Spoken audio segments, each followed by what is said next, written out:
Welcome students. In previous class we have learnt about the cell theory. Today we shall start session 2 and today we shall learn about structure of a cell. Now all organisms including ourselves start life as a single cell called the egg. Now you look at the picture here. You already know about unicellular organism and multicellular organism. Unicellular organisms are made up of only one cell which performs all the functions of the body. Examples of unicellular organisms are bacteria, amoeba, etc. So, unicellular organism or single-celled. Many small plants and animals are made up of just one single cell. Now, few-celled. Some very small plants and animals are made up of relatively few cells, just a few hundred or a few thousand cells. Examples, Spirogyra, Volvox. So now, multicellular organism. The body of multicellular organism is composed of a large number of cells. Different cells become specialized to perform different functions. Example of multicellular organisms are plants, human beings and other higher animals. So multicell, most plants and animals we see around us including ourselves are made up of millions and billions of cells. Now the number of cells in an organism is related to the size of the body. As the size of the organism increases, the number of the cells also increases. See, larger an organism, greater the number of cells in its body. Now, cells are very small and are seen only with a microscope. So, some cells are very small like bacteria. Now, the largest cell are the ostrich egg. So now, ostrich eggs are the largest cells. Longest cells are the nerve cells. Now, cells vary greatly in shape. This may be disc-like, polygonal, rectangular, cuboid, thread-like, branched or even irregular. These shapes of cells are often related to the different functions they perform. Now you look at the picture here. Different types of cells are there. So red blood cells. Here you see human blood cells, red blood cells. Red blood cells are circular and biconcave to carry maximum amount of oxygen into the body. So, human red blood cells are circular and biconcave to pass through narrow capillaries and transport oxygen. Now, you see amoeba. Amoeba is single-celled organism. Amoeba has no definite shape. So, amoeba and white blood cells have an irregular shape. So, white blood cells are amoeboid that can squeeze out through capillary walls. Amoeboid means they have amoeba-like movement with pseudopodia. Now, nerve cells. Nerve cells are long and branched for quick transmission of messages. Here, long and branched. Now, muscle cells are long and contractile to pull or squeeze the parts. Here, striated muscle fiber and smooth muscle fiber. Striated muscle or skeletal muscle or voluntary muscle. These muscles are under the control of the will. Here. Now, smooth muscles or involuntary muscles. See, smooth muscle cells are spindle-shaped and thin. This enables them to expand and contract easily. Here, spindle shaped. Now, here you see guard cell. Guard cells of stomatal pore in the leaves are being set to open and close the pore. You know what are stomata? So stomata are minute pores in the leaf through which air enters into the leaf and water gets evaporated from it in the form of water vapor. So these openings are surrounded by a pair of bean-shaped cells called guard cells. Here. So guard cells are bean-shaped. Now,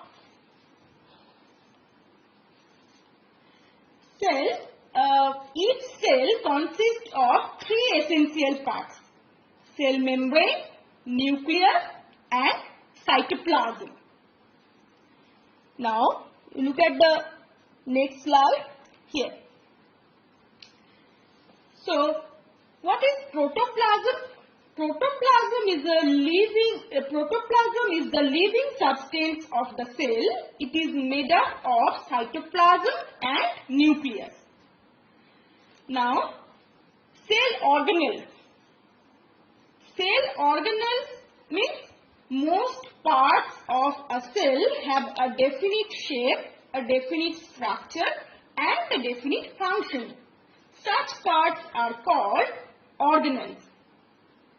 So, organelles are the specialized membrane-bound structure in a cell concerned with definite functions. So, just as there are organs in the body, so are the organelles inside the cell. So, just as each body organ performs one or more special functions, similarly each organelle has a specific function in a cell. So, different cell organelles are mitochondria, Golgi bodies, endoplasmic reticulum, plastids. So, now you look at the picture here. Living parts of a cell. Living part, cell membrane. Cell membrane is a living structure, whereas non-living part, cell wall. Cell wall is a non-living structure and found only in plant cell. Cell wall is found only in plant cell. Now, in the cytoplasm, endoplasmic reticulum, mitochondria, Golgi apparatus, ribosome, lysosome, centrosome, they living parts, and non-living parts, granules, vacuoles, fat droplets.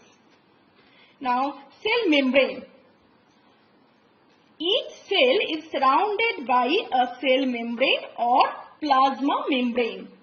It is a living structure present in both plant and animal cells. The cell membrane has fine pores through which substances may enter or leave the cell. The permeability of the cell membrane is selective. That is, it allows only certain substances to pass through while it prevents others. So, cell membrane is called selectively permeable. Now, only plant cells have a cell wall. Only plant cells have a cell wall outside the cell membrane. So, the cell wall is made up of cellulose, a non-living substance. So, cell wall gives shape and rigidity to the plant cell. Unlike cell membrane, the cell wall is freely permeable to various substances and thus permits their entry and exit without any restriction. Again I am saying, unlike cell membrane, the cell wall is freely permeable to various substances and thus permits their entry and exit without any restriction. Now, so cell wall is freely permeable. Now, next, you look at the next picture here, animal cell, plant cell. Here in plant cell, cell membrane is there, and outside the cell membrane there is cell wall. Here, cell membrane and cell wall. Now in animal cell, you can see here cell membrane. Now cytoplasm here in animal cell, and here cytoplasm. So cytoplasm is the semi-fluid content of the cell present between the plasma membrane and the nuclear membrane. Here, present between the plasma membrane and the nuclear membrane. It is viscous, gelatinous and jelly-like, consisting of water, various inorganic substances and organic molecules. Viscous means having a thick, sticky consistency between solid and liquid. So, many chemical reactions take place in the cytoplasm. It also contains many specialized cell organelles, each of which carries out a particular function. Living cytoplasm is always in a state of some movement. So, the part of cytoplasm other than the organelles is called cytosol, which constitute mainly the liquid medium. Now, next we shall learn about nucleus. Now students, you look at the picture here. The basic structure is similar in all plant and animal cells. Both contain the cell membrane, cytoplasm, nucleus, endoplasmic reticulum, mitochondria, Golgi bodies and ribosome. Here you see animal cell, plant cell, here cell membrane, cytoplasm, here cytoplasm, nucleus, now endoplasmic reticulum, mitochondria, here, here. So, notice the differences between the plant cell and animal cell. Plant cells are comparatively larger in size. Animal cells are comparatively smaller in size. Plant cell has a definite cell wall. Here. Animal cells have no cell wall. Here, only cell membrane, no cell wall. Now, in plant cell, a single large vacuole is present here. But in animal cells, vacuoles are small and more than one. Now in plant cells, cytoplasm is pushed to the periphery by vacuoles here. And in animal cells, cytoplasm is present throughout the cell. One more difference, centrosome is usually absent in plant cells. Centrosome is present in animal cells. Here. So now we shall learn about the nucleus. Now you look at the picture here, nucleus. Nucleus is a small spherical mass mostly located towards the center of the cytoplasm. You see here, cytoplasm, here nucleus. and at the periphery in plant cell, here nucleus. Now see the structure of nucleus. So nucleus is the prominent and most important part of the cell. The nucleus consists of nuclear envelope or nuclear membrane, nucleoplasm, here nucleoplasm, nucleolus, here nucleolus, and chromatin material. Chromatin material. Now, inside the nucleoplasm is a small darker body called nucleolus. Here. Now, first we shall learn about nuclear envelope. Nuclear envelope or nuclear membrane. The nucleus is covered by a double layer membrane called nuclear envelope or nuclear membrane. Here, nuclear envelope or nuclear membrane. A double layered membrane. It separates the nuclear content from the cytoplasm. It is perforated by many small pores called nucleopores, which allow selective transfer of substances between the cytoplasm and the nucleus. Here, these are nuclear pore or nucleopores. Here. Now you know, inside the nucleoplasm is a small darker body called nucleolus. Each nucleus has at least one nucleolus in it. Some cells may have more than one nucleolus. The number of nucleoli in a cell is fixed. Nucleoli is the plural form and nucleolus is the singular form. The nucleolus participates in protein synthesis. In the nucleoplasm, there are certain thread-like structures called chromatin fibers. Here, chromatin fibers, thread-like structure.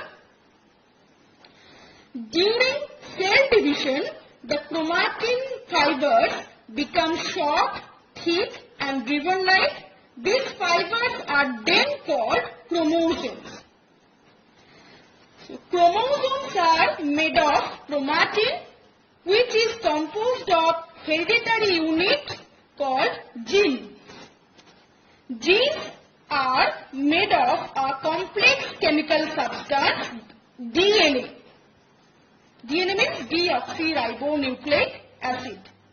We shall learn about the structure of DNA later.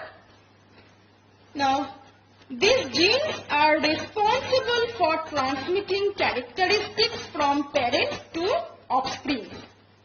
So, chromosomes carry genes and help in the transmission of characters from the parents to the next generation. So, now the number of chromosomes is definite in each species. Every human body cell has 46 chromosomes, that is 23 pairs of chromosomes.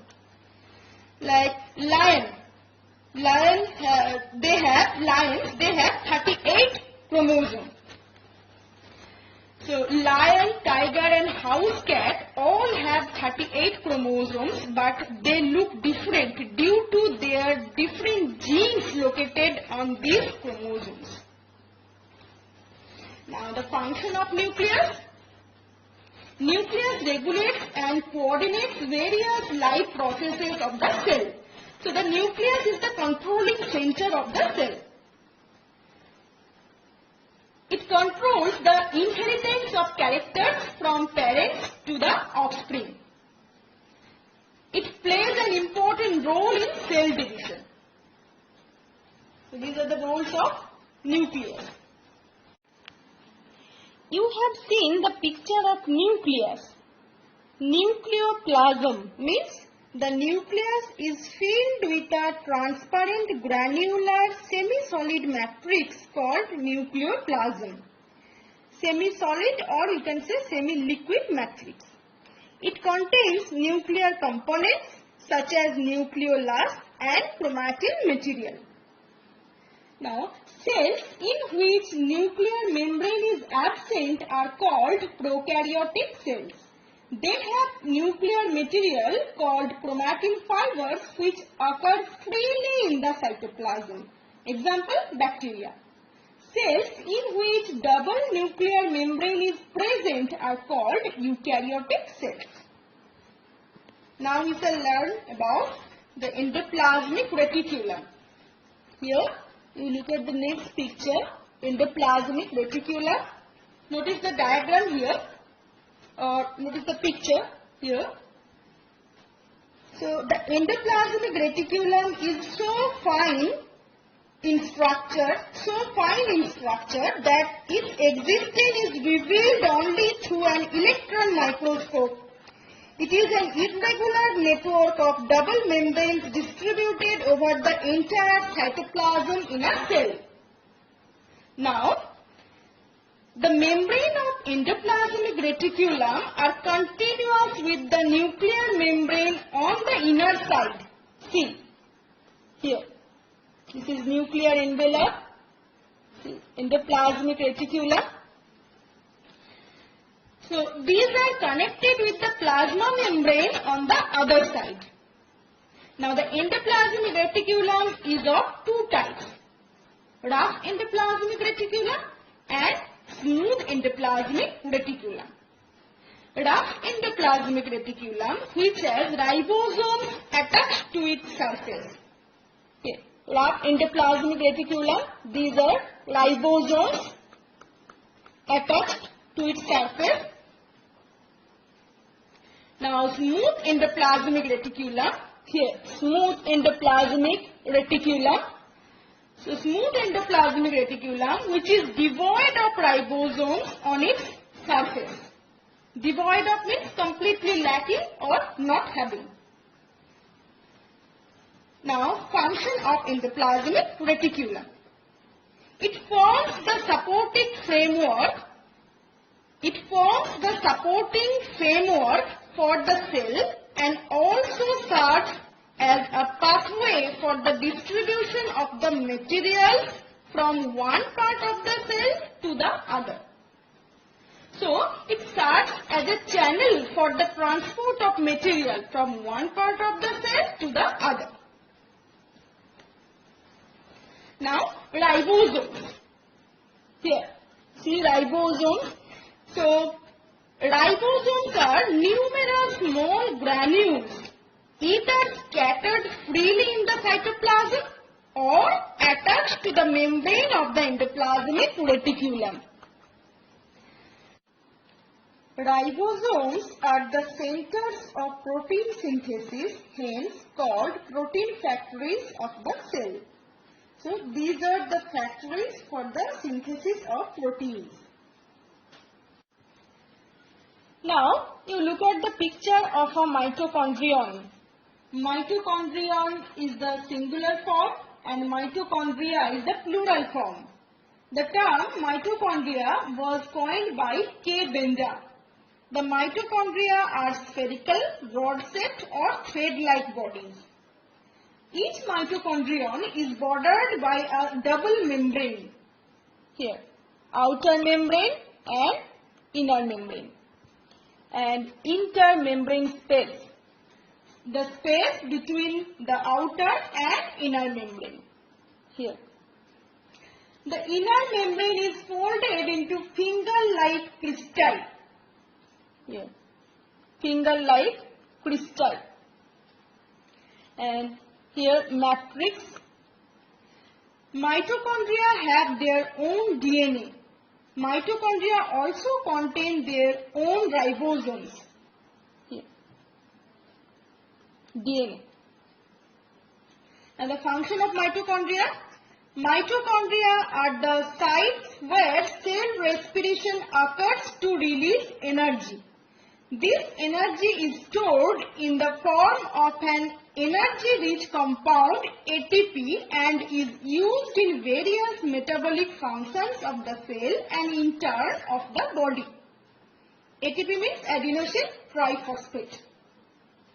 Now, the mitochondria are commonly known as the powerhouse of the cell as they provide energy required for various cellular activities. Now next we shall learn about other cell organelles.